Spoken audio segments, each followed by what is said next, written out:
Bienvenidos a 360 grados, una visión global de la noticia, un espacio para debatir sobre todo lo que sucede en Colombia y en el mundo.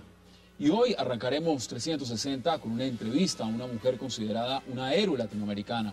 Y hablamos de Catalina Escobar, una mujer que lucha en Cartagena contra la mortalidad infantil y ayuda a las madres adolescentes. Catalina es la única latinoamericana entre los 10 admirables finalistas este año del concurso Héroes de CNN, donde se destaca a personas comunes y corrientes, las cuales con sus aportes humanitarios y grandes esfuerzos tratan de hacer del mundo un lugar mejor. Hoy Catalina Escobar en 360 grados en una entrevista exclusiva realizada por nuestro director Rafael Poveda. El segundo tema de hoy será la reunión del presidente Juan Manuel Santos con el alcalde mayor de Bogotá, Gustavo Petro, encuentro que buscó limar asperezas y tratar de darle un rumbo a la capital colombiana. Petro y Santos decidieron reunirse a puerta cerrada para hablar de temas como las basuras, infraestructura y hasta de la polémica alta consejera, la ex candidata a la alcaldía de Bogotá, Gina Parodi, que pasó entre Santos y Petro, y quien ganó y perdió con este encuentro, lo debatiremos aquí esta noche en 360. Y nuestro tercer tema de la noche será una polémica entrevista dada por Enrique Santos Calderón a la revista Semana, donde advierte cómo el enfrentamiento con Nicaragua en el tema de San Andrés podría afectar el proceso de paz con las FARC. El hermano mayor del presidente Juan Manuel Santos, el encargado de haber llevado a las FARC a una mesa de diálogo, habló del peligro que representa para la sociedad el patriotismo exagerado con el tema de San Andrés, apuntando además que chocar con Nicaragua podría molestar a Cuba y a Venezuela. ¿Qué significó esta entrevista? ¿Es esta la posición de la Casa de Nariño, que no ha hecho ninguna posición pública hasta el momento? Hoy debate aquí en 360 y no se vayan, en minutos empezamos con nuestros invitados.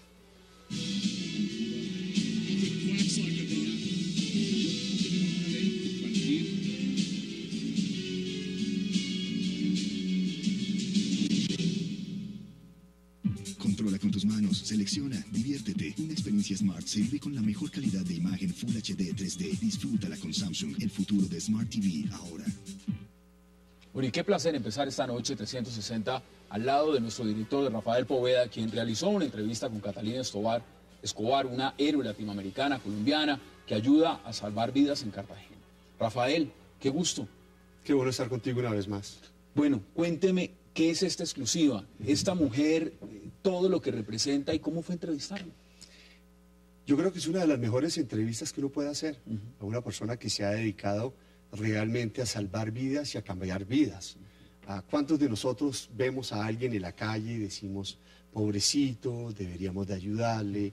O vemos unos niños pidiendo limosna con sus mamás y decimos, ¿qué debemos hacer para que esto no vuelva a suceder? Y hablamos de la desigualdad de nuestro país, que es inmensa, pero realmente no hacemos nada. O sea, no hacemos nada. Sí, no hay un compromiso. Realmente, ¿verdad? no hay un compromiso. Esa noche nos vamos a rumbear y hacemos lo que tenemos que hacer y el problema se olvida. Y esta persona ha logrado hacer una fundación con más de 100 personas que se ha dedicado a ayudar a miles de niños, a cientos de madres jóvenes, embarazadas, a darles valor en uno de los lugares que nosotros nos sentimos muy orgullosos de él, que es Cartagena, tener un apartamento allá, ir y Por lo comer en turístico, Cartagena y y lo decir... lo emblemático, pero también hay una gran pobreza. Una gran pobreza que, te confieso, yo tengo un apartamento allá y sí, vamos de vacaciones, pero yo realmente no conozco a Cartagena. Conozco el centro urbano y lo que llaman el centro, los cartageneros, y sí, vamos al lado del centro de convenciones, Getsemaní, vamos y almorzamos y comemos, pero Cartagena es otra, y realmente esta mujer le ha puesto atención a Cartagena, y yo sé que después del domingo, cuando se lleva a cabo la ceremonia de los héroes de CNN, que se va a llevar a cabo en el mismo lugar donde se llevan a cabo los premios Oscar, con la misma pomposidad, el domingo a las 9 de la noche en Los Ángeles. Yo sé que Cartagena va a tener un significado diferente porque la vamos a ver como un lugar que también necesita ayuda. Importante, y ahí está su entrevista. Láncela de una vez. Vamos a ver es su esta trabajo entrevista. periodístico. Yo le decía a Catalina, le decía, mira, de las entrevistas que me han llegado al alma, la tuya, y qué bueno, yo la conocí hace unos 5 años en el apartamento de Manuel Teodoro, pero nunca pensé que iba a ser una mujer tan espectacular. Veamos esta entrevista. Cata, pasan las horas y pasan las horas y ya se acerca el día. ¿Cómo te sientes? Ansiosa porque ha sido el sueño nuestro, ha sido un año que le hemos metido muchas ganas a este cuento de los CNN Héroes. Estamos ya a unos días de la premiación y a pocos días de terminar las votaciones y esperando que el país nos siga respaldando. ¿Cómo te sientes? Es una mezcla de sentimientos porque hemos hecho un gran trabajo, esto ha sido como una campaña, hemos encontrado un respaldo de los medios, del país, de la gente. Esto se ha llevado como si fuera un orgullo nacional. Pero también hay que hacer esto y llevarlo con mucha humildad, porque yo sé lo que han sido mis luchas, las luchas del equipo de trabajo, sé lo que es el día a día, sé lo que son los proyectos nuestros que son un camello. Entonces es una mezcla de alegría, de ansiedad, pero va a salir lo que Dios quiera. 45.000 nominados y tú eres dentro de los 10 finalistas. Eso debe dar mucho orgullo. Sí, la verdad que sí. Y más cuando somos los únicos hispanos. Esta es una organización maravillosa que hemos hecho las cosas muy bien, filantropía seria, transformadora. Y siempre duerme uno mejor todos los días, pero cuando tú empiezas a recibir estos reconocimientos, porque uno no trabaja por el reconocimiento, ves que tienes cosas mucho más grandes adelante, más compromiso todavía. Juan Felipe, ¿quién era ese angelito? Mi segundo hijo, el que aletea todos los días encima de esta fundación, quien ayuda a hacer las transformaciones, porque esto no se puede hacer solo, ni se hace solamente con el trabajo del equipo o donantes, no, yo sí pienso que aquí hay una mano divina de allá arriba, y ese. Cuéntanos de él. Juan fue un niño maravilloso que murió al año y 4 meses y nos dejó toda una alegría para que en su memoria salvemos la vida de otros niños y evitemos que madres vivan o experimenten el mismo dolor que yo tuve, pero por falta de dinero. Juanfe murió por un accidente, él cayó de un 8º piso, pero vi como un bebé murió de 12 días de nacido, porque su madre no logró conseguir 60.000 pesos que se necesitaban en un momento oportuno. Y ese bebé evolucionó negativamente hasta que murió, y él murió conmigo. Y murió por esos 60.000 pesos que yo tenía en el bolsillo. Esos 2 episodios marcaron mi vida para siempre. Entonces, desde hace 11 años estoy dedicada con todos mis talentos, con toda mi inteligencia, con todo el potencial humano, con toda mi mayor pasión, a cambiar esas realidades. Pero explícame un poquitito mejor. Muere tu hijo, ¿y dónde fue lo de este bebé de 12 días de nacido? ¿Y qué fue lo que experimentaste ahí? Nosotros vivimos 3 años en Cartagena. Estoy casada con un cartagenero. Mi segundo hijo, Juanfe, el que murió, nació en Cartagena. Me vinculé con un hospital público porque es que uno no puede negar. Rafa, ¿dónde vive uno? Uno vive en Colombia, un país que ha venido creciendo económicamente, pero su base de pirámide no llega la evolución económica. Cartagena es un Somalia latino, y tengo que decirlo tristemente porque es así. El 68% de la población vive por debajo de la línea de pobreza. Entonces es imposible tú no conmoverte con lo que hay a tu alrededor. Yo llego a este hospital público, presto mi servicio, yo trabajaba con unos americanos en esa época, y empiezo a ver unas realidades. Antes de devolvernos para Bogotá, veo ese bebé, y él muere conmigo, y a los 4 días muere Juan Felipe. Entonces es algo que yo no puedo negar, yo no puedo decir no lo vi o no lo experimenté o no, es decir, yo soy un ser humano sensible, Y esas cosas, por alguna razón, llegaron a la vida y yo simplemente lo que hice fue transformar el dolor en esperanza, en vida en otros niños. Y todo lo que empezó como una historia triste, dolorosa, ha sido verdaderamente una historia de amor. Hemos salvado más de 3.000 niños. Le bajamos la mortalidad infantil a toda una ciudad en un 80% cuando era la más alta de todo el país. Pero lo más increíble es el tema de embarazo en adolescentes, porque son embarazos repetitivos. Cuando una niña en extrema pobreza queda embarazada, es una niña que sale de estudiar. El otro año se vuelve a embarazar, en cambio el otro año también. Y está repitiendo lo mismo de su mamá y de su abuela y de su bisabuela. Yo conozco abuelas de 28 años. Es así de simple, es una ecuación. Entonces nosotros tenemos que llegar ahí para romper esos ciclos de pobreza. Yo necesito que esas niñas se reintegren en la sociedad, estudien, se capaciten, tengan la oportunidad de carreras técnicas universitarias, porque necesito empoderarlas. Cuando una mujer es empoderada, es una niña que da ese paso y rompe. Además que necesito que me las respeten. Una inmensa mayoría de nuestras niñas son abusadas sexualmente. Y eso es algo que yo necesito que se rompa. Es decir, ellas merecen todo el respeto, todo el honor. Son niñas. Vamos a retomar lo de las niñas. Yo tengo a Martín de 2 años y a Valentina de 6. A mí me le pasa algo a ellos y yo digo, yo me muero. ¿Cómo no te moriste tú? ¿Cómo Claro que me lograste morí, sacar eso de adentro? No, me morí 20 veces. Lo que pasa es que o uno sale adelante porque es que no tienes otra alternativa. Y tienes que tener una familia que te acompañe, o sea, unos padres, unos hermanos, un marido. Nos volvimos como una roca.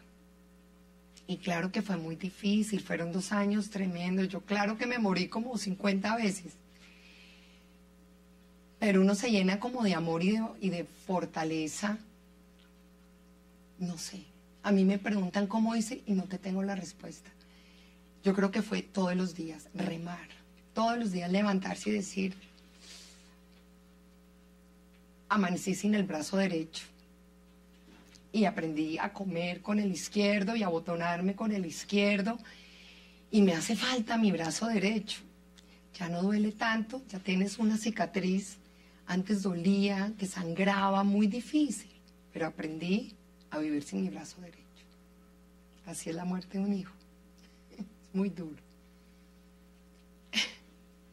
Y esto se transformó en algo absolutamente hermoso.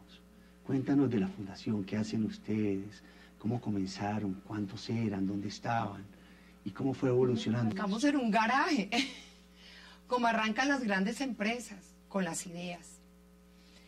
Pero mira, yo soy administradora de empresas, vengo del sector privado, me ha encantado trabajar. Yo lo único que conozco en la vida es empresa, pero vengo de una familia de empresarios hechos a pulso. Gente maravillosa, paisas de Pensilvania, Caldas, que han hecho empresas fantásticas, pero son filántropos. Ellos no viven si no le dan al pan al de al lado. Y eso es lo que yo adquirí en la vida. Yo estudié en los Estados Unidos, viví en Japón también, viví en Europa, trabajé en bancos, en el sector privado, ha sido básicamente mi experiencia. Cuando sucede todo esto, yo no arranco una fundación ahí mismo. No, me tomé un tiempo, me tomé un año, porque esto es como una empresa, Rafael. Uno no monta cosas de la nada, uno tiene que ser muy serio. Y yo no iba a dejar el sector privado, que me iba muy bien, pues a perder el tiempo de hacer bobadas o a improvisar. Entonces tuvimos que estudiar el sector. En el año 2000, que fue cuando todo esto pasó, arrancó una cosa que se llama los Objetivos de Desarrollo del Milenio, que los países más pobres se comprometieron a 8 objetivos fundamentales firmados en un convenio de Naciones Unidas bajo el paraguas de Jeffrey Sachs. Dijeron, vamos a comprometernos a combatir contra la pobreza y una serie de objetivos. ese se convirtió en mi campo, esto es como una industria. Y nos empezamos a tomar muy en serio. La pobreza no le puedes tomar el pelo, porque va muy rápido. Y si tú no la permeas y tú no haces cambios transformadores, la perdimos. Entonces, ese fue, digamos, nuestro principal motor, tomarnos esto en serio, hacer cambios transformadores y que se manejara como una empresa. Y empezamos a mirar las estadísticas de la ciudad de Cartagena y encontramos cosas horrorosas, horrorosas. El 30% de los partos en niñas de 12 a 18 años. Pero la tasa de incidencia en menores de 15 se había triplicado en los últimos 12 años. O sea, más niñas por debajo de los 15 embarazadas. La mortalidad infantil estaba disparada, doblaba la media nacional en esa época. Morían 48 niños por 1000 nacidos. En el hospital donde yo trabajaba, donde ejercía esta labor de mis manos, porque no hacía nada más, morían 740 niños al año, más de 2.3 niños diarios. Y en un 80%, 85% eran muertes que se podían prever. Y empezamos a ver cosas horrorosas. Vimos, por ejemplo, el 90% de la población se encuentra hoy en 6 kilómetros cuadrados. Un hacinamiento espantoso. Yo conozco familias y niñas, mis madres adolescentes que viven con 500 pesos diarios. Así de simple. Increíble. Y nosotros nos sentimos muy orgullosos de Cartagena. Pero realmente muchos de nosotros no conocemos Cartagena. Vamos a hacer una pausa, ya regresamos más con tu historia, que esta ha sido una de mis mejores entrevistas. Gracias, Cata. Ya regresamos, hacemos una pausa y ya regresamos más con Catalina Escobar, héroe CNN. Bueno, continuamos con Catalina Escobar, de 45.000 personas en todo el mundo nominadas, 10 finalistas, Catalina Escobar, héroes CNN, en una ceremonia que se va a llevar a cabo este 2 de diciembre, Los Ángeles, estrellas de Hollywood, mejor dicho, al mejor estilo de los premios Oscar. Y vamos a continuar contigo. Sí, veamos de eso un segundito. ¿Tú te imaginas en ese teatro con celebridades de Hollywood? Esto equivale a los Oscars. Sí, me lo alcanzo a imaginar, pero yo creo que ese es un día en el que la adrenalina la tendré a tope. Yo lo único que quiero ese día, cuando me toque subir a hablar, todo el mundo va a estar viendo eso y voy a querer mostrar en 30 segundos, que es lo que me toca hablar, esas miradas, atraerlas a Colombia y a Cartagena. Por una vez, una. No quiero todo un año, quiero una vez atraer esas miradas y llevar la bandera puesta. El mayor orgullo. Camínanos un poquitito, porque vamos a mostrar imágenes, cortesía obviamente de CNN. ¿Qué es esa noche? ¿Quiénes van ahí? ¿Quiénes están? Llevan 6 años haciendo estas ceremonias y lo hace uno de los periodistas más conocidos del mundo, Anderson Cooper, uno de los ejemplos de muchos periodistas. Pero además tiene un misticismo espectacular porque son los premios Oscar de la gente que le ayuda a la gente, de la gente que ayuda a cambiar vidas en todo el mundo. Esto es como los Óscares en filantropía. No hay una cosa más hermosa. Además que los 10 héroes finalistas, los de Hollywood, nos hacen el honor. Eso es una belleza. Me cuentan la gente de CNN que las mismas celebridades no ven el momento de llegar acá. Es lo más inspirador porque aquí no hay películas, aquí no hay libretos, aquí no es la película del año, no. Es lo humano, lo verdadero, lo tangible y lo real. Y somos los que hemos cambiado el mundo, cada uno con su propia historia, todas maravillosas, pero es mostrar al mundo eso, es llevar el nombre nuestro colombiano y latino allí. Y esto se ve en todo el mundo, en chino, en japonés, en todos los idiomas a donde llega CNN, lo hacen en inglés, pero en una puesta en escena espectacular. Esto es absolutamente hermoso. Sí, yo estoy muy contenta de eso. Es decir, yo creo que es algo que uno no lo va a volver a repetir. Yo esto no lo voy a volver a vivir, pero ahí estaré. Y estaré además con mi marido, con mis hijos. Van a venir donantes de Colombia. Y llegará ese día y mostrar mi cara y lo que pueda mostrar de la vida de Cata Escobar. ¿Cuántos hijos tienes tú? 2 más. 2 más. Uno mayor, Guillermo, y uno menor, Federico, de 9. Volvamos a tu fundación. ¿Qué hacen ustedes? ¿Qué han hecho durante todo este tiempo? ¿Cómo ha evolucionado todo esto? Yo te lo voy a decir muy corto, en números, que me encantan los números, pero otro la parte que es del alma. Como te dije, 3.000 vidas salvadas, 88.000 pacientes atendidos en extrema vulnerabilidad, más de 4.800 niños que hemos recuperado por desnutrición crónica severa. Hemos capacitado más de 2.000 madres adolescentes, alimentamos más de 700 personas diarias. Hemos invertido más de 26, 27 millones de dólares en una región. Hemos llevado la filantropía a lo más serio. Y te cuento el otro lado. Hacemos transformaciones sociales. No hay nada más que nos inspire que trabajar por la gente. Es un profundo amor por la humanidad, por la gente, por las transformaciones. Tú me ves aquí como muy elegante porque estoy recibiendo tu entrevista. Pero yo llego a Cartagena y es chancla, chor, mochila y a comunidades. Yo atiendo partos cuando las niñas son abusadas, por ejemplo. Yo me las siento en las piernas.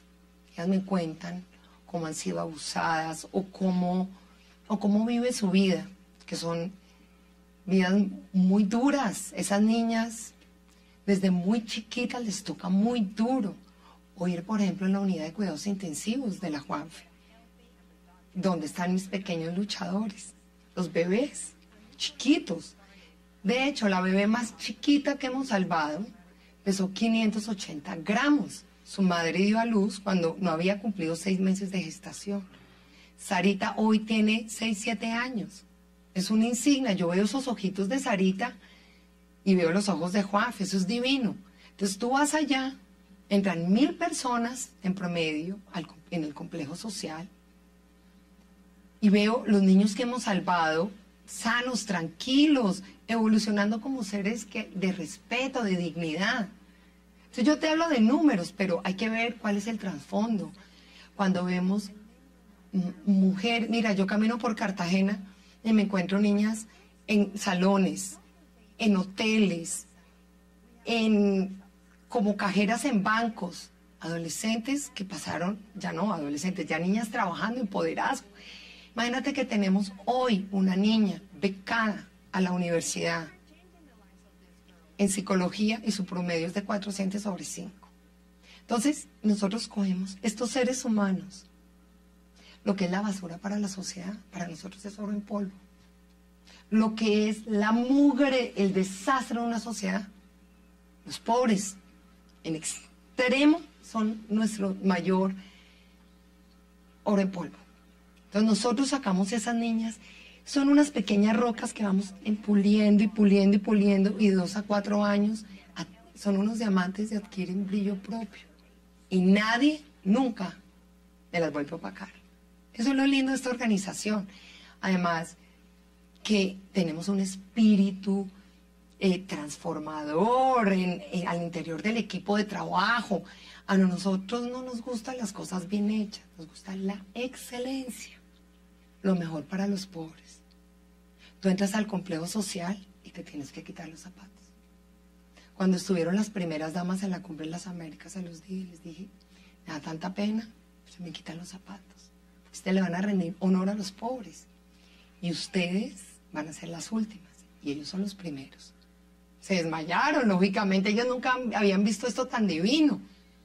Cuando inauguramos el gran complejo social el presidente Santos y María Clemencia son súper aliados nuestros. Y lo mismo le dije al presidente, me disculpa, señor presidente, se tiene que quitar los zapatos. Lo hizo feliz.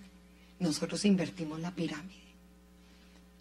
¿Tú no le darías eso a tus hijos? ¿No le darías la mejor educación, las mejores oportunidades? Eso es lo que nosotros hacemos con la gente más pobre. El país los últimos 10 años o 12 años ha crecido el 5% de su Producto Interno Bruto. Me hace feliz. Qué maravilla. Me hace orgullosa de mi país. Pero lo que sí me parece vergonzoso es que en la base de la pirámide ni siquiera ha crecido en acumulado 0.7. En un estudio de 270 países, Colombia es el tercer país más desigual. No puede ser. Primero está Haití, segundo está Angola y tercero está Colombia. Entonces, tú no puedes hablar de riqueza en un país si no tienes una riqueza en la base de tu pirámide. Basado en tu experiencia, ¿qué tenemos que hacer? Ojo, no vayamos al gobierno, no. Vayamos a nosotros. ¿Qué nos falta? Nos sentimos muy orgullosos de ser colombianos, pero realmente sí le estamos dando a nuestro país y a nuestra gente, y me incluyo yo ahí, lo que este país merece, lo que debemos hacer como hombres, como gente de bien. Yo quiero transmitir varios mensajes. El primero, no se nos olvide que somos un país pobre. Uno no puede sentarse a comer a la mesa sabiendo que tenemos familias. Y no es solo en Cartagena, es que es en Arauca, pero también en el Chocó, pero también... Es decir, nosotros seguimos siendo un país muy pobre. Eso no se nos puede olvidar. Porque como dicen por ahí, con las glorias se nos olvidan las memorias. Y tenemos que ser conscientes que Colombia es un país pobre. Lo segundo, no tenemos que pasar por una tragedia para ayudarle a la gente. A mí me pasó, pero la gente no tiene que experimentar tragedias o momentos dolorosos para tú empezar a hacer transformaciones. Tú lo puedes hacer dentro de tu propio trabajo. Es que no estoy diciendo con esto que ahora todo el mundo se convierte en un filántropo. No, quiere decir que todos tenemos la obligación, no el deber, la obligación de que parte de nuestros ingresos, parte de nuestro tiempo, tiene que darse a los demás. Y por último, y yo diría que lo más importante, es que nosotros tenemos que ser modelo para nuestros hijos.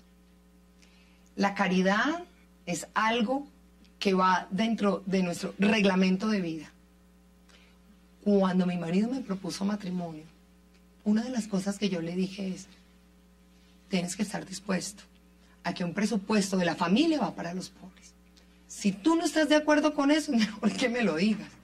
Y desde que nos casamos, él sabe que en mi vida es importante dar a los pobres. Y mis hijos, mira el modelo que reciben de su mamá. Además, esta es la única mamá que les tocó. Ellos saben que no pueden pasar por la vida solamente pensando que están en un excelente colegio, que hablan inglés. Eso no es suficiente. Nosotros estamos en este mundo, nacimos privilegiados. En la cara de la moneda que nos tocó de privilegio. Pero la otra cara hubiéramos podido nacer ahí. Entonces eso no se nos puede olvidar. ¿Qué debo hacer yo? ¿Yo qué debo hacer? Y yo creo que yo debo verme reflejado en mucha gente que ve esta entrevista, que debemos es hacer y dejar de hablar. ¿Qué debemos hacer? Sí, ejecutar. Todos nacemos con un don de dar. Eso no se puede opacar. No puedes dejar. Y no puedes posponer más. Tienes que sacarle tiempo a lo que a ti más te guste, con lo que tú más te identificas. Ellos van a votar por ti. ¿Cómo pueden votar los colombianos? Sé que Manny Teodoro te ha ayudado con Séptimo Día, Julio, El Tiempo, El Espectador, todos los medios de comunicación y obviamente Cable Noticias, no podemos de estar ajenos a esto. ¿Cómo podemos votar por ti? Hola, mi nombre es Catalina Escobar.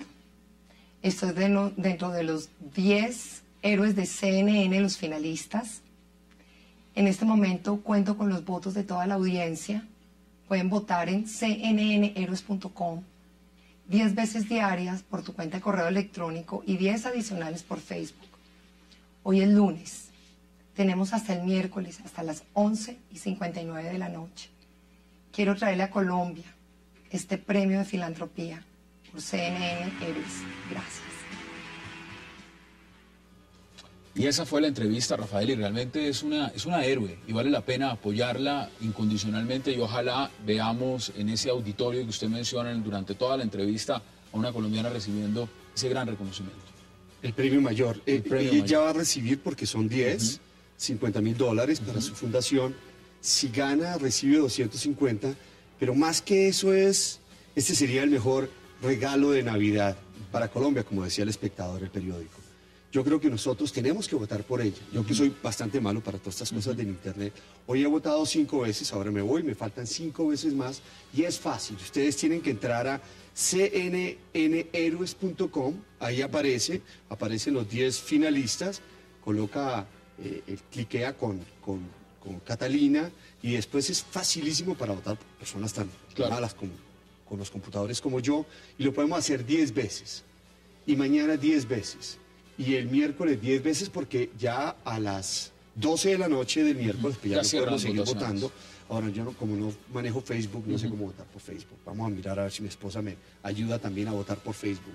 Pero yo creo que es algo que tenemos que hacer y hay una gran campaña de colombianas. Hagámoslo, de latinoamericanos, la única latinoamericana. Y con algo importante que quiero comenzar a adelantar y que vamos a hacer comenzando la semana entrante, hoy cuando fuimos a la entrevista, les dije, ¿cómo podemos ayudar más? Y me dijo, necesitamos pañales, de bebés, hasta 1 año. Necesitamos pañales por cantidades, porque ellos manejan una cantidad de niños y vamos a comenzar a hacer aquí en Cable Noticias para que nos traigan los pañales y si están fuera de Bogotá que los envíen, les damos la dirección en Cartagena, donde tienen que llegar los pañales. Ahora una época de Navidad en donde tenemos que dar y que comencemos a hacer eso que decimos siempre que vamos a hacer y no lo damos. Sí, en Navidad regalamos un juguetico para un niño pobre. Yo creo que aquí tiene que haber un compromiso más grande de muchos de nosotros. Desde hoy, yo la conocí hace un tiempo, como te dije, a Catalina me impresionó, pero yo nunca pensé que iba a ser tan espectacular ella. Y ya tiene un fan adicional para su fundación. Y este angelito Juan Felipe, pues, con sus alitas va a seguir ayudando a todos estos niños de Cartagena, a todas las personas que necesitan ayuda. Y qué bueno, no solamente con Catalina, sino mirar a ver cómo podemos ayudar a vecinos y a otras personas. La verdad que fue muy chévere haber entrevistado a Catalina. Y ojalá podamos contribuir con esa causa. Vamos a ir a una pausa, porque regreso entraremos a debatir puntualmente las declaraciones que ha dado hace minutos el presidente de Nicaragua, Daniel Ortega, y por supuesto todo el marco de lo que ha significado el Pacto de Bogotá y muchos más puntos en la agenda de Colombia. No se vayan, ya regresamos aquí en 360 grados.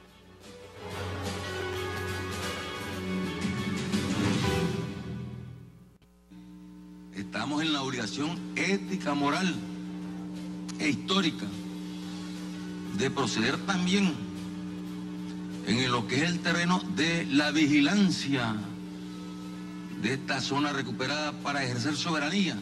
Estamos en la obligación moral, ética e histórica de que nuestras Fuerzas Armadas, el Ejército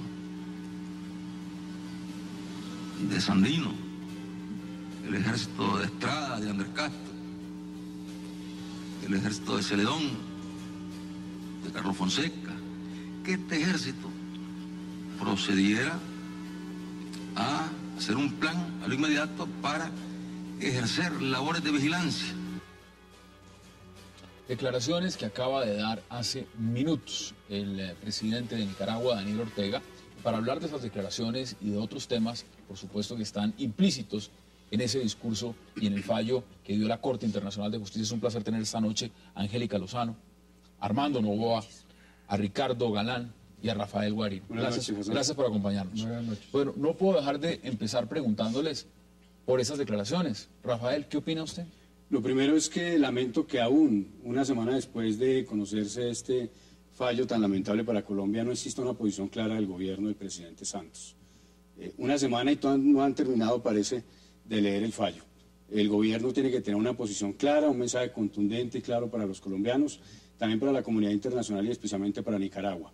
Esa ambigüedad del gobierno, ese vacío de liderazgo, esa falta de claridad y de determinación política, pues ha generado el discurso de hoy del presidente Ortega. El presidente Ortega lo que está diciendo, y que tiene que aclarar el presidente Santos, que yo pido como ciudadano que aclare el gobierno nacional, es que ya están ejerciendo soberanía del meridiano 82 hacia el oriente, es decir, en territorio colombiano,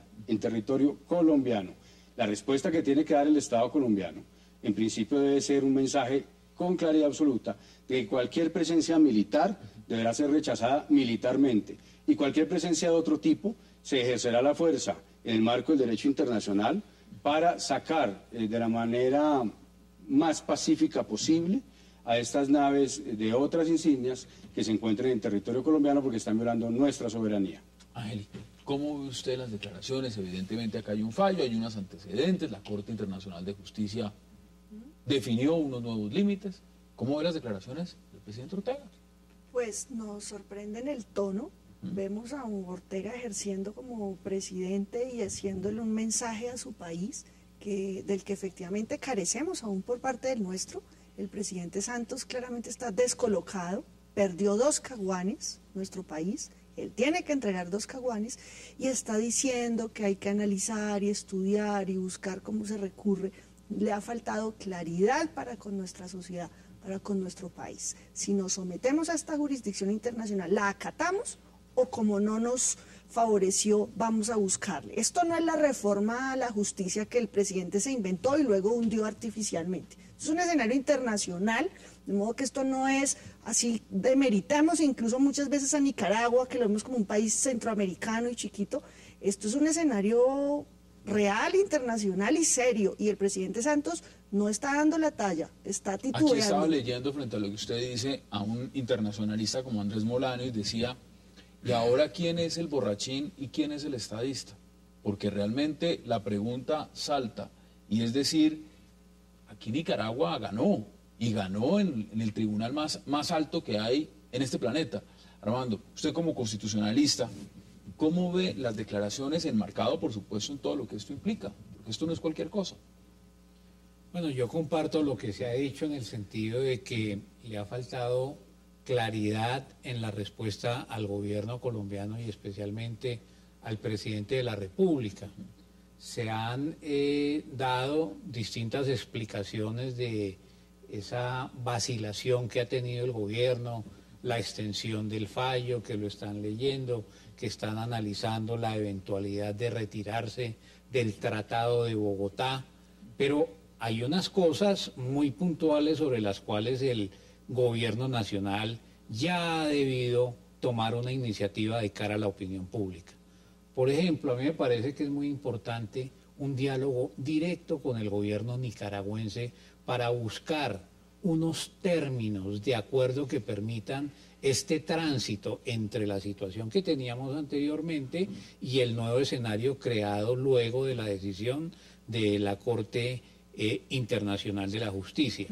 En segundo lugar, me parece que es muy importante una claridad frente a los habitantes de San Andrés. Claro. El gobierno nacional anunció que iba a declarar la situación de emergencia económica con el propósito de hacer una serie de inversiones en forma inmediata frente a la isla ante el histórico abandono que han vivido las poblaciones raizales de San Andrés y Providencia.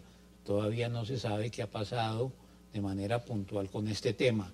Y tampoco sabemos cuál va a ser el comportamiento explícito del gobierno colombiano frente a la propia sentencia de la Corte Internacional de la Haya. Ahí está uno de los vacíos más grandes y Ricardo, le pregunto porque ha sido muy claro en sus declaraciones el presidente Ortega. Ha dicho, nosotros ya empezamos a ejercer soberanía sobre este nuevo territorio. Ya estamos mirando la configuración de un nuevo mapa. Ahora los permisos en esa zona los dará Nicaragua.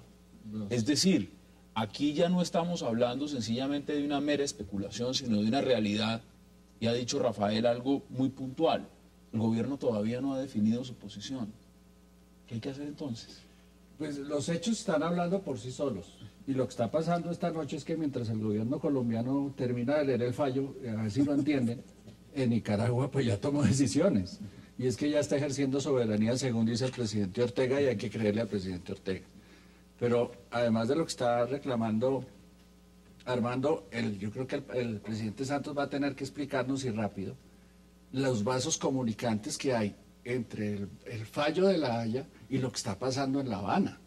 Porque no podemos desconocer que parte del problema que tiene el presidente Santos para tomar la decisión es si le apuesta a desconocer el fallo, lo cual va a molestar a Nicaragua, a Cuba, a Venezuela y a todo el sindicato pro Chávez, lo cual va a afectar el proceso de paz necesariamente. ¿Lo ven ustedes de esa forma? Es decir, a mí me parece que lo que está diciendo Ricardo es muy acertado porque tal y como van las cosas, como la ley de Murphy, ¿no es cierto? Todo puede salir peor. Pues nos vamos a quedar sin mar y sin paz, Hassan.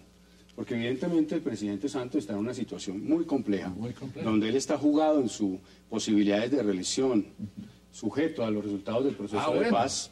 Está en campaña. Está en campaña con el proceso de paz. El proceso de paz evitó la caída estrepitosa que aparecía en las encuestas de 49% hacia el mes de julio y agosto. Y ahora resulta que las personas claves, los gobernantes claves, son el eje del ALBA, en el cual está Nicaragua. Entonces, si usted lee la entrevista de la revista Semana de Enrique Santos, que la verdad nos debe indignar a los colombianos, Enrique Santos, el hermano del presidente, lo que nos dice es que hay un nubarrón en esta situación con Nicaragua. Lo que nos dice es que si no se acata el fallo, si no se entregan 100.000 kilómetros de territorio colombiano, en virtud de un fallo que según el propio presidente Juan Manuel Santos es injusto, lleno de omisiones, plagado de excesos, de errores e inconsistencias, entonces se va a afectar el proceso de paz. Y ese punto, Rafael, tan claro y tan explícito como usted lo ha planteado, y cualquiera que lea la entrevista se da cuenta que eso es clarísimo. ¿Usted cómo lo percibe? ¿Usted cree en este momento entonces que para no torpedear unos diálogos se debe sencillamente guardar silencio y omitir cualquier reclamo? ¿Es ese el escenario real al cual le tiene que apuntar el gobierno? Y voy un poco más allá.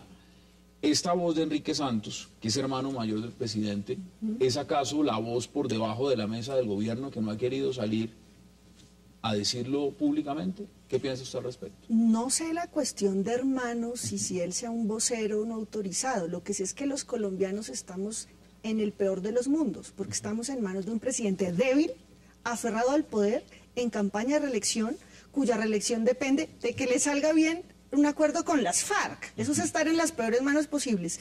Y de ñapa, entregando el territorio nacional. No puede argumentar el presidente Santos que yo no sabía. Él es un estadista, ¿no? Él no se ha formado, él ha hecho parte de todos los gobiernos que han llevado este proceso internacionalmente.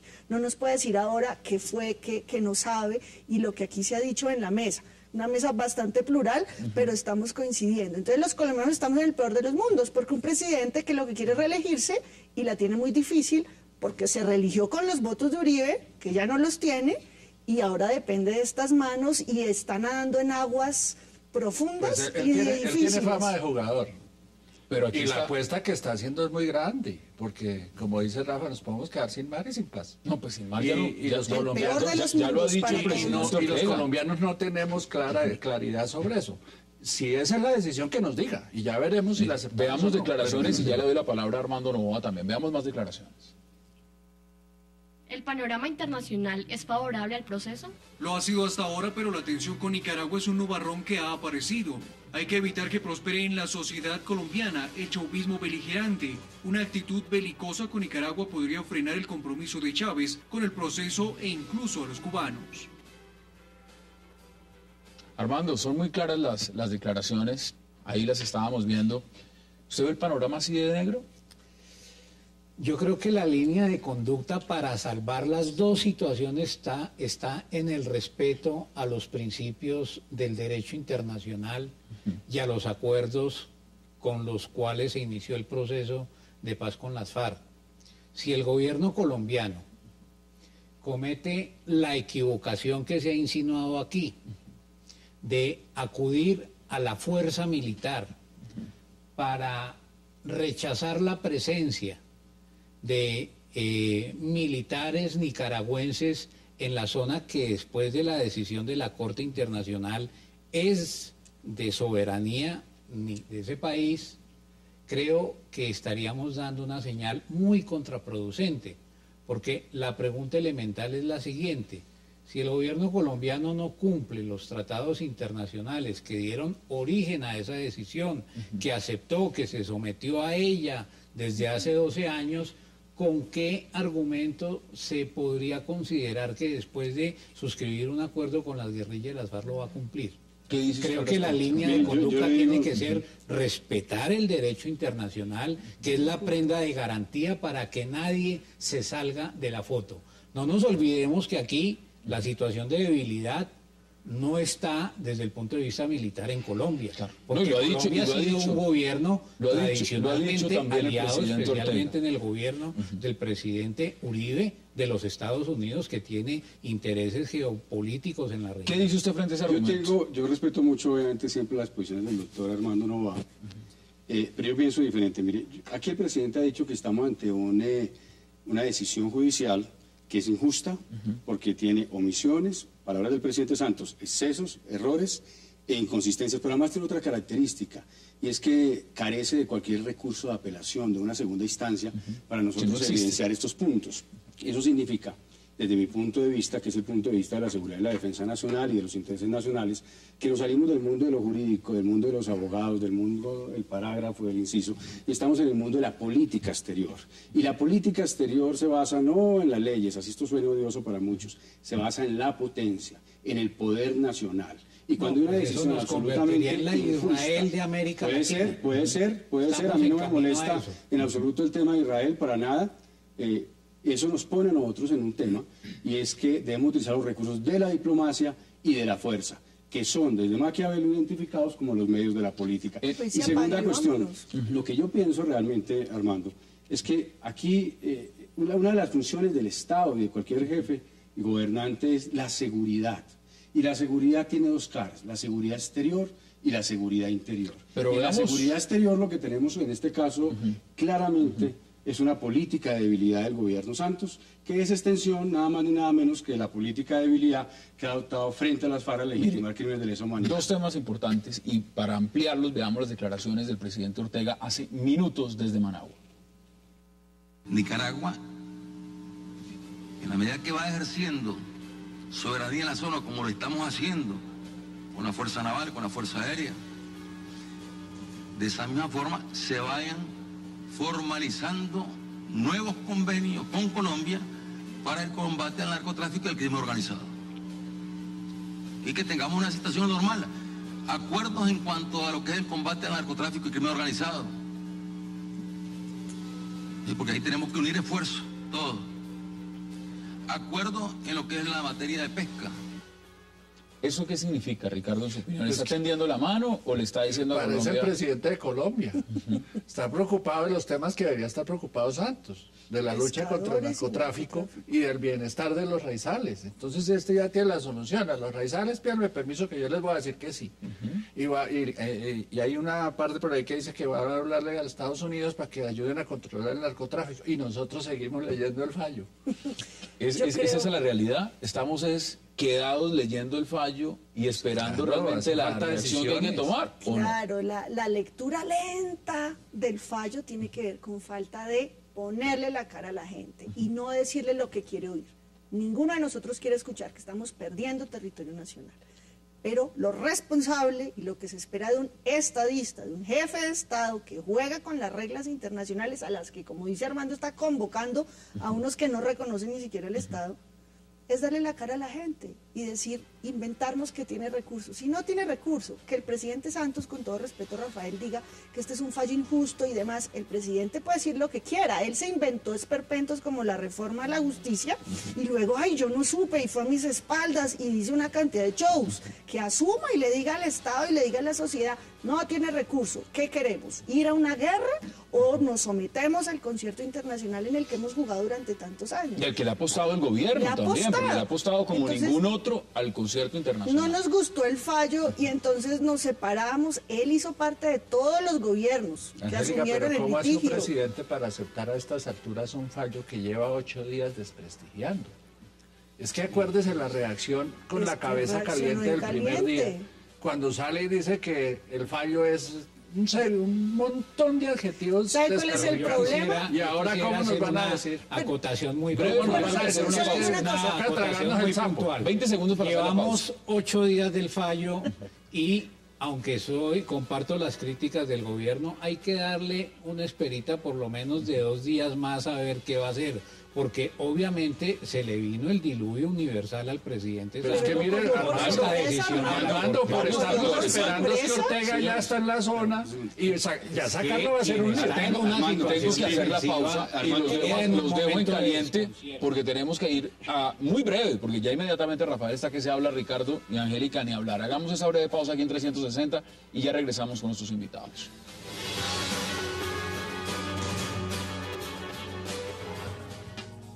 Llegó a Colombia Fonte Celta, el agua mineral más pura. Fonte Celta, enriquecida con solidaridad.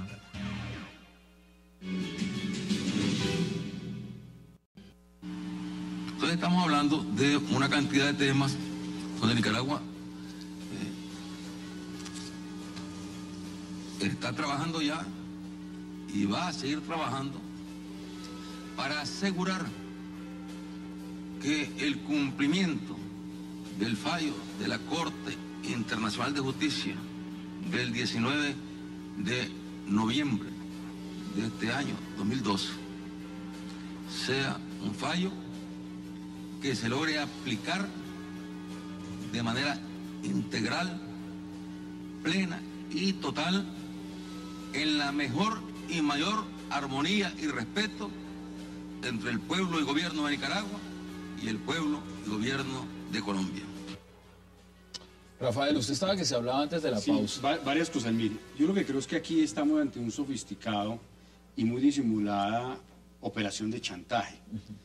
Mire, cuando hablamos... Pero efectiva. Claro, cuando hablamos del ALBA, y hablamos de Nicaragua, hablamos del señor Hugo Chávez, hablamos de Cuba, estamos hablando de la Revolución Bolivariana. Y cuando hablamos de la Revolución Bolivariana también estamos hablando de ¿quiénes? De los terroristas de las FARC. Y resulta ahora que el tema de la reelección del presidente Santos, pero los intereses de Colombia de integridad territorial, con 100.000 kilómetros que nos quieren despojar, más el tema de la paz, pasan hoy por el eje del ALBA. Los colombianos no podemos aceptar de ninguna manera que el presidente, por cálculos electorales, termine entregando 100.000 kilómetros cuadrados, pero a la vez jugado por una paz incierta.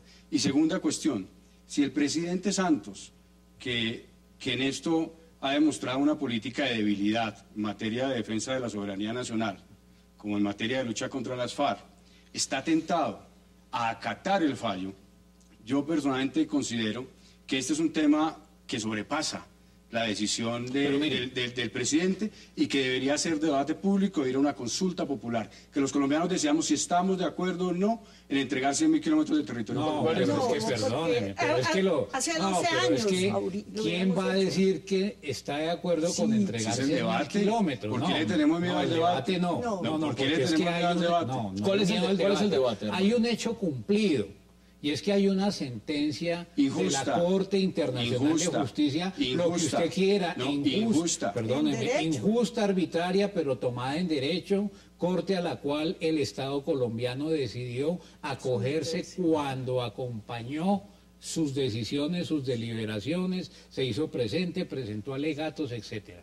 Ahora, como un mal perdedor, no puede salir a decir que para proteger la integridad del país, entonces se retira de la Corte, renuncia al Pacto de Bogotá y desconoce la decisión de esa Corte, porque eso sería, eso equivaldría a un aislamiento de la comunidad. No, puede haber repercusiones gravísimas en habrá materia de comercio, puede haber sanciones a Colombia. Pero para eso Colombia tiene los recursos de la diplomacia y de la fuerza. ¿Qué tanto las tiene, pregunto yo, y se lo formulo, Ricardo? Un gobierno que abiertamente se ha postulado el precepto de ser un abanderado en la política internacional, hasta Algunos dicen que sacó infomercial en la revista Time con la cara del presidente, la portada del presidente Santos.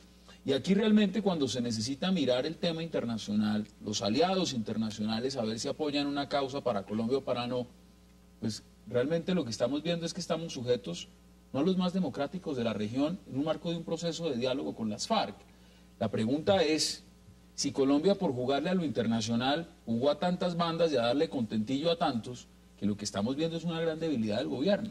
No, mire, me estaba acordando oyéndolos discutir a ustedes el tema del editorial del Tiempo del domingo anterior a conocerse el fallo. Es un editorial importante porque empieza por decir que Colombia se, ¿cómo se dice? Presume, se vanagloria, o sea, es orgulloso de su costumbre de respetar los fallos y los tratados internacionales. Que el fallo puede ser negativo y el editorial descalifica por anticipado a todos aquellos líderes que se atrevan a criticar el fallo. O sea, ya nos estaban preparando para la mala noticia. Y entonces resulta que ahora el gobierno, en la primera reacción, descalifica el fallo, dice que lo van a leer, que les parece injusto, que hay unas partes buenas y unas partes malas, y que las partes buenas nos gustan, pero que las partes malas no las aceptamos. Y mandamos esa señal de confusión. Pasan los días y empezamos a cambiar. En el día siguiente a conocerse el fallo, la orientación del gobierno en los grandes medios era que cuál gobierno o cuál presidente era capaz de aceptar que se perdiera el territorio. Con esa tesis obtiene unos respaldos políticos muy importantes, entre ellos el del presidente Uribe. Entonces vino, digo yo, supongo yo, una señal del alba. Es que, señor, la llave de la paz no la tiene usted, sino la tenemos nosotros. No, y es claro, muchos lo han dicho que la llave la tiene ese presidente. Entonces ahora, ¿qué va a hacer? ¿Va a desconocer el fallo? Nosotros nos molestamos y el proceso se le desbarata. ¿A dónde gana más Santos en el proceso de paz o respetando el fallo? Ahí es donde está el presidente engarzado. Tanto que, en la entrevista que hace el hijo al Papa, tanto es que miren los símbolos que están manejando, mire, de comunicación. Déjeme terminar. Es que, mire, hay un hijo que le hace entrevista a su papá para defender al tío. Y el tío, que ya no tiene que perder, porque ni siquiera es columnista, entonces nos tira la papa caliente. Queremos paz, nos tocó perder esos 100.000 kilómetros. Eso es lo que nos dice Enrique Santos. Pero además nos dice que las FARC no han tomado la decisión de abandonar la violencia. Es un dilema equivocado. Porque si ustedes están mirando las cosas bajo la perspectiva del eje binario fuerza-diplomacia. O utilizamos la fuerza o utilizamos la diplomacia. Armando, yo no estoy agregaría lo siguiente. Armando, para que el uso de la fuerza es pura política. Para que el uso de la fuerza sea legítimo, tiene que estar acompañado del respeto a la institucionalidad. Repito, a mi manera de ver, la manera de quedar bien con todo el mundo es moviéndose dentro de los términos de la decisión de la Corte Internacional de La Haya, porque esa es nuestra salvaguarda para mantener respeto en la comunidad internacional y para mantener solidaridad y credibilidad en la mesa. Se lo pregunto de la manera más simple y más pragmática. En el escenario que no se ve posible, no se ve viable, el gobierno ha dicho que de una u otra manera el fallo lo va a acatar. Tiene sus salvedades, pero lo va a acatar. En la medida en que Colombia dijera no acato el fallo, inmediatamente, en su opinión, no solo está perdiendo una legitimidad muy grande internacional frente a los tribunales, a la complejidad de las relaciones internacionales en la región, sino también pierde el proceso de diálogo con las FARC inmediatamente. Sobre lo segundo, no tengo elementos de juicio suficientes para decir que una desobediencia de la decisión llevaría al traste con el proceso de paz. Lo dijo Enrique Santos Calderón en su entrevista. Pero tú también, cuando dices que pierde credibilidad en la mesa. Pero insisto en esto, las dos cosas no están mezcladas en este momento. Lo que no significa que Armando, no, claro lo que que están no significa, mezcladas. no, perdóname, porque es que por esa línea vamos a decir que la Corte Internacional de Justicia fue un trompo de poner del ALBA y del terrorismo internacional tampoco, para no hacer la paz y para quedarse con eso Santos. es lo que las señoras llamarían una desafortunada coincidencia. Muy desafortunada, y yo creo que Colombia hace el oso si desconoce el fallo, si nos vamos a la guerra, perdemos y fracasamos este proceso, porque más claro no lo pudo decir Ricardo. A mí me pareció llamativa la entrevista en Semana, bien poquitos medios que tenemos, y el entrevistado es un dueño de medios histórico del tiempo, etcétera, y creo que aquí venimos atarcados de qué mensaje es el que nos querían decir. Yo creo que hacemos el oso, perdemos respeto, apoyo, solidaridad internacional, nos sometemos a graves efectos económicos en esta época de los TLCs, a los embargos, desconocer un fallo. En este caso tiene unos efectos inmensos en todo el concierto internacional. Entonces necesitamos un presidente serio que quede mal con algunos. Mire, noticia. Nombraron comisión de abogados para estudiar el fallo. Carlos Gustavo Arrieta, ex procurador. Juan Daniel Jaramillo, no sé quién es. Rafael Nieto Navia, el que siempre se había opuesto a llevar eso a la Corte. Luis Ricardo Paredes, Manuel José Cepeda y Joaquín Polo, no los conozco. Pues a Cepedín sí, pero al otro señor no. Ese es el comité que va a estudiar. Ahora sí nos fuimos por el camino largo. Le metieron comité. Otro de los extractos que es que cuando no hay solución a la vista, y le doy la palabra a Rafael Guardia. Veamos ¿Qué futuro les ve a las FARC? Son parte de la historia colombiana de medio siglo, por eso se está negociando con ellas. Todo su discurso sobre la tierra tiene base social en algunas regiones. De ahí lo importante es que den el brinco a la política legal. En un país con tanta inequidad y drama social como Colombia, el discurso de las FARC podría calar, si se atreven a plantearlo en democracia, sin fierros ni bombas, con garantías, por supuesto. Bueno, mientras eso estaba pasando y mientras está la noticia que nos dice Ricardo de última hora, el presidente hoy estaba hablando de basuras en Bogotá, Ortega estaba hablando ya de temas desde puntuales. La semana pasada. Desde la semana pasada de basuras y del Transmilenio, si llega uno al aeropuerto El Dorado, que eso es un tema realmente importante comparado con lo que está en juego en Nicaragua, ¿no? Hassan, mire, yo lo que creo es que aquí han dicho que perdemos el respeto. ¿Cuál respeto, Ricardo? Seamos francos, ¿cuál respeto? ¿El respeto que mostró Nicaragua desconociendo el Tratado de Guerra Bárcenas? Es que Colombia lo debe saber. Nosotros teníamos hasta 1928 la costa territorial, territorio norte de Nicaragua y el mar comprendido desde la costa nicaragüense hasta el meridiano 82. Llegamos a un acuerdo, llegamos a un compromiso, una fórmula de compromiso, que era el Tratado de Guerra Bárcenas en 1928. ¿Quién fijó? El meridiano 82 fue una decisión del legislativo nicaragüense. ¿De cuál respeto estamos hablando? ¿De cuál respeto cuando el territorio colombiano ha sido desmembrado y hemos perdido 50% del territorio de Colombia en más del último siglo? ¿De cuál respeto estamos hablando? Pues el respeto se gana acatando la ley, pero el respeto también se gana parándose con firmeza cuando hay una sentencia, cuando hay un fallo judicial que es injusto y arbitrario, y cuando mediante ese fallo se despoja a Colombia de 100.000 kilómetros cuadrados. Ahí hay que utilizar la diplomacia y la fuerza, pero lo que uno no puede tener es una política de debilidad para que pase lo que ya anunció la canciller, y es que con base en la sentencia van a ir ahora por San Andrés y Providencia, y por base en la sentencia entonces Panamá también puede interponer una acción ante la Corte Internacional de Justicia. La debilidad solamente genera irrespeto. Ya les voy a dar la palabra. Pero una breve acotación histórica, pero entonces empecemos por recuperar el canal de Panamá con Estados Unidos. Ahí hay un punto interesante. Respeto, o se respeta. Gobierno de Marco. Vamos a los gobierno de Marco.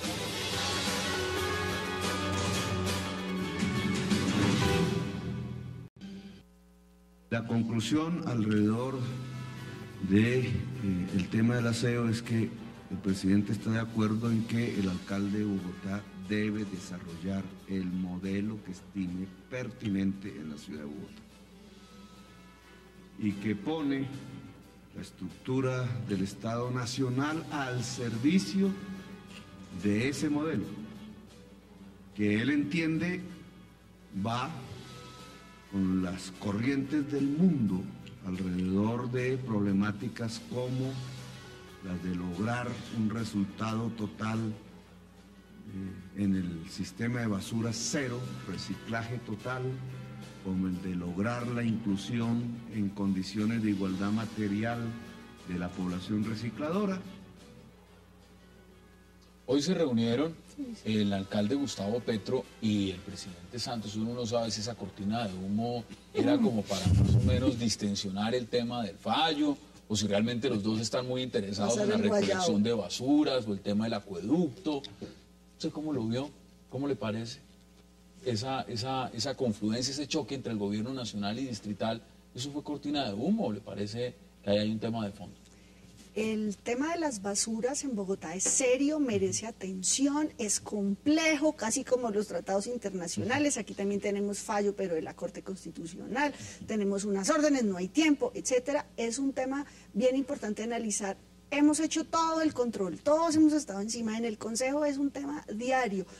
Están haciendo acercamientos que ojalá concluyan en un acuerdo con los operadores. Eso es lo que siempre se ha debido hacer. Ha sido lamentable el tono confrontacional, mucha adrenalina de parte del gobierno distrital, pero a mí sí me sorprendió la semana pasada, pues, este manejo y esta noticia, la orquestación de la Comisión de Regulación con la Superintendencia, ambas competentes, ambas tienen el deber y la facultad de hacerlo, pero a mí sí me quedó me declaró sorprendida un poco con el ruido que tuvo, que por supuesto fue alineado con la reacción del alcalde muy en su estilo. Hoy estaba leyendo en Twitter pues, del alcalde, estaba diciendo que salió muy contento, muy satisfecho de la reunión, que eso es un gran avance, ¿no, Ricardo? Pues no, yo no creo que haya habido ninguno, porque lo único es que el gobierno tiene que aceptar la autonomía que tiene el alcalde. Es que para eso lo elegimos alcalde, él es el que tiene que tomar las decisiones. El problema de Petro es que la ciudad no esté sucia después del 18. Ese es su problema. Porque si no, sí se va a meter en la grande. Rafael, ¿y usted cómo lo ve? Pues a mí me llama la atención, Hassan, lo que dice el alcalde Petro. El alcalde sale muy contento y dice que el presidente Santos respalda y apoya el modelo alternativo que está implementando en Bogotá. Y digo que me preocupa porque yo creo que ese modelo alternativo en Bogotá tiene 5 elementos, Ricardo. Armando y concejal. 1, que no es precisamente la política del amor, sino la política del resentimiento. Un discurso agitacional de lucha de clases. 2, una enorme reticencia a todo lo que tiene que ver con el sector privado. Me parece que no pueden haber dogmas en contra del sector privado, como tampoco deben existir dogmas en contra del Estado. 3, una política de estatización basada en esa adversidad al sector privado. 4, una concentración del poder en la alcaldía. Acabó con la descentralización en las alcaldías locales y con las localidades. Y 5, una actitud intolerante y belicosa, que es diferente a una actitud de firmeza para defender los intereses de Bogotá y de los bogotanos. ¿Cuál es su análisis? Me sigue sorprendiendo la actitud de la Superintendencia de Industria y Comercio en esa toma de la empresa de Acueducto de Bogotá. Creo que es sin duda la joya y la corona de la administración distrital, pero me sorprendió porque esto de ir a revisar computadores, a mirar libros, correspondencia, correo, con el argumento de que estaban vigilando el respeto al principio de la libre competencia entre particulares que garantiza la Constitución. Creo sin duda que allí hay unas movidas políticas. Daría la impresión que el presidente Santos no estuvo cerca de esa decisión del gobierno nacional que generó todo este estropicio, y para mí es una buena noticia que haya un acuerdo entre el alcalde y el presidente de la República. Que les dure. Que les dure, pero eso no significa, ni más faltaba, que no se van a presentar nuevos episodios de confrontación y debate, porque hay dos modelos. No, pero además ese es el problema político de tener a Gina ahí. Gina pierde la política es el arte de ponerse de acuerdo para seguir peleando. Gina pierde la alcaldía con Petro en eso. Y la ponen a hacer campaña de la presidencia de la República para reemplazar a Petro. Al presidente eso no tiene sin ninguna responsabilidad. Es que también el alcalde tiene que responderle a la Procuraduría, a la Contraloría, a nosotros, al Consejo, al Congreso, a la Cámara. Y Gina feliz de la vida. Es que yo creo que esa idea del presidente Santos de poner a Gina allí es como el gobierno en la sombra londinense. Pero el partido que pierde las elecciones monta una oficina de seguimiento y oposición a quien las gane. Pero se puede... Esto lo están haciendo desde el gobierno. ¿Cómo se explica? Eso lo hace el partido. Todos los usuarios o los usuarios de la telefonía celular y la competencia de Claro llevan 6 meses diciendo que se viola el principio que la monopolio. ¿Cuál fue el allanamiento a Claro? ¿Por qué no se hicieron así valientes con Claro? Valientes con los chiquitos. En este caso, este gobierno que le ha gustado la creación de estas altas consejerías, ¿se podría crear una para el tema de Nicaragua? Ya la comisión. Hay una de 5. 5 nuevos abogados. Esa podría ser la nueva función. Yo quiero decir algo, mire, el presidente Santos creó esta exótica figura que es bienvenida para realizar un puente con Bogotá, pero es exótica porque la delega en una persona que acaba de perder las elecciones, ejerció la oposición y va a ser candidata. Usted no ve a Samuel Azud, María Emma Mejía fue consejera para Bogotá pero y para ¿pero en qué año? Isabel Martín. Se nos acabó el tiempo. Y aquí podríamos seguir hablando. Es que la candidata perdedora. Eso es lo nuevo. Vuelve a Y le doy un ejemplo, Samuel